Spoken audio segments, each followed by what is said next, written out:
प्रश्न, लिंग को परिभाषित करें। जेंडरिंग तुलनात्मक राजनीति की अवधारणा का मूल्यांकन करें। उत्तर, लिंग का अर्थ, लिंग को सामाजिक एवं सांस्कृतिक रूप से निर्मित माना जाता है जो पुरुष एवं स्त्री की कुछ विशेषताओं को प्रस्तुत करता है जिससे पुरुषत्व एवं स्त्रीत्व के समझा जा सकता है। लिंग के विमर्श के अंतर्गत पुरुषत्व एवं स्त्रीत्व न केवल एक दूसरे के विपरीत होते हैं, यह एक विरोधाभास का भी निर्माण करते हैं। तर्कसंगतता, आक्रामकता, सुरक्षा, शक्ति, वर्चस्व एवं नेतृत्व जैसे लक्षण पारंपरिक रूप से पुरुषत्व से सह संबंधित माने जाते हैं और दूसरी ओर भावुकता, निष्क्रियता, गोपनीयता, अधीनता, कमजोर को स्त्रीत्व से जुड़ा माना जाता है। यह विशेषताएं इसलिए भी विरोधाभास के रूप में ली जाती है क्योंकि ऐसा अनुभव किया जाता है कि स्त्रीत्व से संबंधित विशेषताओं का अवमूल्यन किया जाता है और पुरुषत्व से संबंधित विशेषताओं को न केवल महत्व दिया जाता है, वरन उनको समाज के अंतर्गत स्थापित करने का प्रयास किया जाता है। इससे हमें यह ज्ञात होता है कि लिंग मात्र अनुभवजन्य ही नहीं, वरन विश्लेषणात्मक श्रेणी भी है। एक अनुभवजन्य श्रेणी के रूप में लिंग, पुरुष महिला लिंग अंतर के सन्निहित और प्रत्यक्ष रूप से जैविक विचार को संदर्भित करता है। अनुभवजन्य रूप में लिंग का विश्लेषण एक चर के रूप में किया जाता है। उदाहरण स्वरूप राजनीतिक एवं आर्थिक गतिविधियों में महिलाएं एवं पुरुष पृथक पृथक रूप में भागीदारी लेते हैं एवं प्रभावित होते हैं। अगर इसे दूसरे पक्ष से देखें तो विश्लेषणात्मक श्रेणी में लिंग ऐसी व्यवस्था को इंगित करता है जहां पुरुषत्व एवं स्त्रीत्व की भेदता शासकीय प्रबंधन का निर्माण करते हैं। हम यह कह सकते हैं कि लिंग की यह विभेदता भाषा एवं संस्कृति दोनों में ही व्याप्त है जो केवल इस बात का निर्धारण नहीं करता है कि हम कौन हैं, वरन वह यह भी निर्धारित करता है कि हम क्या विचार एवं कार्य करें। लिंग को विश्लेषणात्मक रूप से समझने से नारीवादी अध्ययन में एक महत्वपूर्ण परिवर्तन आ सकता है क्योंकि यह उन सभी सांस्कृतिक रूप से स्थापित परिभाषाओं को अनावृत करता है जो महिला एवं पुरुषों के मध्य एक विभेद का निर्माण करने का कार्य करते हैं। इसे भी स्पाइक पेटरसन द्वारा अपने विचार अवमूल्यन के रूप में नारीकरण में बहुत उचित रूप में समझाया गया है जिसमें वह मानती है कि संघर्ष, युद्ध और सैन्यवाद में स्पष्ट पुरुषत्व जैसे विशेषाधिकार शामिल होते हैं। जेंडरिंग तुलनात्मक राजनीति की अवधारणा, संघर्ष की स्थिति में भी महिलाओं को उनके शरीर के आधार पर जन्मदाता माना जाता है जो जीवन नहीं ले सकती है। इस प्रकार उनकी भूमिका को सैनिक के रूप में नहीं बल्कि एक निष्क्रिय पहचान के रूप में समझा जाता है जिसे हमेशा सुरक्षा की आवश्यकता होती है। दूसरी ओर पुरुषों को जीवन लेने वाला माना जाता है जिनकी दक्षता दूसरों की रक्षा करने की उनकी क्षमता पर निर्भर करती है।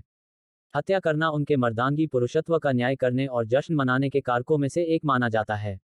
संघर्ष को पुरुषों का व्यवसाय माना जाता है जहां महिलाओं को एक सक्रिय एजेंट के रूप में नहीं बल्कि केवल पीड़ित के रूप में स्थान मिलता है। एक व्यवहारिक स्थिति के रूप में संघर्ष का निर्माण पुरुषत्व से संबंधित सांस्कृतिक विषयों पर बल देने और प्रतिध्वनित करने के लिए किया जाता है। कायरता, बहादुरी, कर्तव्य, सम्मान, रक्षक जैसे विभिन्न शब्दों का उपयोग किया जाता है जहां संघर्ष और पुरुषत्व को अलग करना वास्तव में कठिन होता है।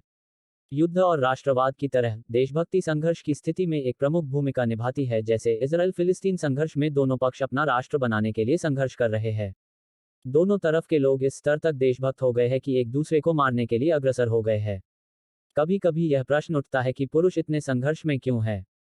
इसके पीछे एक कारण सामाजिक रूप से निर्मित लिंग भूमिकाएं हैं जो पुरुषों को इस स्तर तक साहसी बनने के लिए प्रेरित करती है कि कायरता के आरोपों का डर पुरुषों को संघर्ष की ओर आकर्षित करता है। पुरुषों की भूमिका के विपरीत महिलाएं राष्ट्रवादी संस्कृति, प्रवचन और सामूहिक कार्रवाई में एक विशिष्ट प्रतीकात्मक भूमिका में शामिल होती है, एक स्त्री भूमिका जो पुरुषत्व सामाजिक और राजनीतिक संस्कृति द्वारा निर्धारित की गई है। युवल डेविस और एंथियास ने 5 प्रकारों पर चर्चा की है जिसमें महिलाओं को जातीय, राष्ट्रीय और राज्य प्रक्रियाओं और प्रथाओं में भाग लेने के लिए निर्धारित किया गया है। जातीय समूहों के सदस्यों के जैविक उत्पादकों के रूप में, जातीय या राष्ट्रीय समूहों की प्रामाणिक सीमाओं के पुनरुत्पादक के रूप में, उचित स्त्री व्यवहार को लागू करके, सामूहिकता के वैचारिक पुनरुत्पादन में केंद्रीय रूप से भाग लेने और इसकी संस्कृति के ट्रांसमीटर के रूप में, जातीय या राष्ट्रीय मतभेदों के संकेतक के रूप में, राष्ट्रीय, आर्थिक, राजनीतिक और सैन्य संघर्षों में प्रतिभागियों के रूप में संघर्ष की स्थितियों में भी महिलाओं से सहायक, प्रतीकात्मक, अधिकतर दबी हुई और पारंपरिक भूमिकाओं में रहने की उम्मीद की जाती है। महिलाओं को सदैव पीड़ित के रूप में चित्रित करने और सहायक एवं प्रतीकात्मक भूमिका को पूरा करने के इस विचार को विभिन्न विद्वानों द्वारा चुनौती दी गई है, जिन्होंने अपने अध्ययनों से यह अनावृत किया है कि महिलाएं विभिन्न राज्यों और स्थानों में सक्रिय एजेंटों और लड़ाकों या सैनिकों के रूप में संघर्षों में शामिल होती है जैसे कि El Salvador, Colombia, Eritrea, Guatemala, Nicaragua, Sierra Leone, Sri Lanka, Uganda और अन्य स्थानों पर अवलोकित किया गया है। अकेले मध्य पूर्व में महिलाओं ने अल कायदा, ईरानी revolutionary guard, Islamic State ISIL, Jabhat al Nusra और कुर्द पेशमर्गा जैसे समूहों में लड़ाई लड़ी है, जहां यह अनुमान लगाया जाता है कि वर्तमान में कुर्द जो ISIL के विरुद्ध लड़ रहे हैं उनमें से 1/3 महिलाएं हैं। यह भी तर्क दिया जाता है कि जो महिलाएं युद्ध के समय की हिंसा में शामिल होती है, उन्हें आमतौर पर मीडिया द्वारा समस्याग्रस्त के रूप में प्रस्तुत किया जाता है। शिक्षा के क्षेत्र में भी तेजी से अनुसंधान विकसित करने के पश्चात भी अंतर्राष्ट्रीय और स्थानीय संघर्षों में महिलाओं द्वारा निभाई गई भूमिका की सराहना नहीं की जाती है, और अधिकतर युद्ध के समय यौन उत्पीड़न पर ही ध्यान दिया जाता है। राष्ट्रीय सेनाओं में महिलाओं के बढ़ते समावेश के बारे में भी व्यापक वाद विवाद चल रहा है, जिसमें यह प्रश्न उजागर है कि क्या महिलाएं पुरुषों के समान भूमिका निभाने में सक्षम है। हालांकि यह देखा गया है कि महिलाओं ने गैर राज्य सेनाओं के लिए लड़ाई लड़ी है, भले ही राज्य महिलाओं की भूमिका को सीमित करने में निरंतर क्रियाशील रहा हो। मिरेंडा एलिसन द्वारा किए गए liberation tigers of Tamil Eelam LTTE के इतिहास की चर्चा से यह स्पष्ट है, जहां वह चर्चा करती है कि शुरू में लिट्टे महिलाएं प्रचार कार्य, चिकित्सा देखभाल, सूचना संग्रह, धन उगाहने और भर्ती में शामिल थी, लेकिन उन्हें जल्द ही सैन्य प्रशिक्षण दिया गया। सन 1983 में संगठन ने महिलाओं के लिए एक विशेष खंड की स्थापना की, जिसे Viduthalai Pulikal Munnani women's front of the liberation tigers कहा जाता है। इसकी लड़ाई 1986 में श्रीलंकाई सेना के खिलाफ थी। इसी तरह कोलंबिया के क्रांतिकारी सशस्त्र बलों फ्यूर्जेस आर्माडास रिवॉल्यूशनarias डी कोलंबिया FARC, जहां सेना का लगभग 30% महिलाएं हैं, महिलाएं पुरुषों के साथ लड़ती है और शिविरों को साझा करती हैं। FARC की महिला सदस्यों के पास पुरुष सदस्यों की तरह ही कई जिम्मेदारियां हैं, जिनमें सक्रिय लड़ाई से लेकर बारूदी सुरंग बिछाने से लेकर कैंप ड्यूटी तक शामिल है।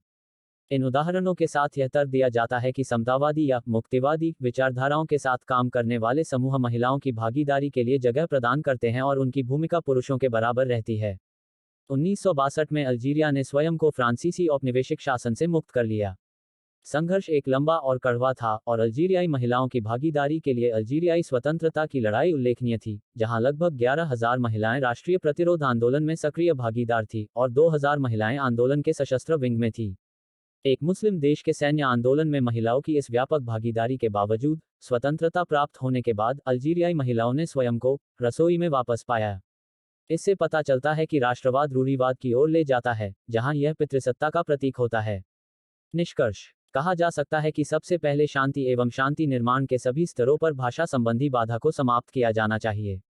यदि शांति और सुरक्षा संबंधी सभी विषयों पर विचार विमर्श करते समय लिंग पर गंभीरता से विचार किया जाने लगा, तो महिलाओं को उपेक्षिता के स्थान पर अधिकारों एवं अभिकरण के साथ स्वायत्त होने के रूप में देखा जाने लगेगा।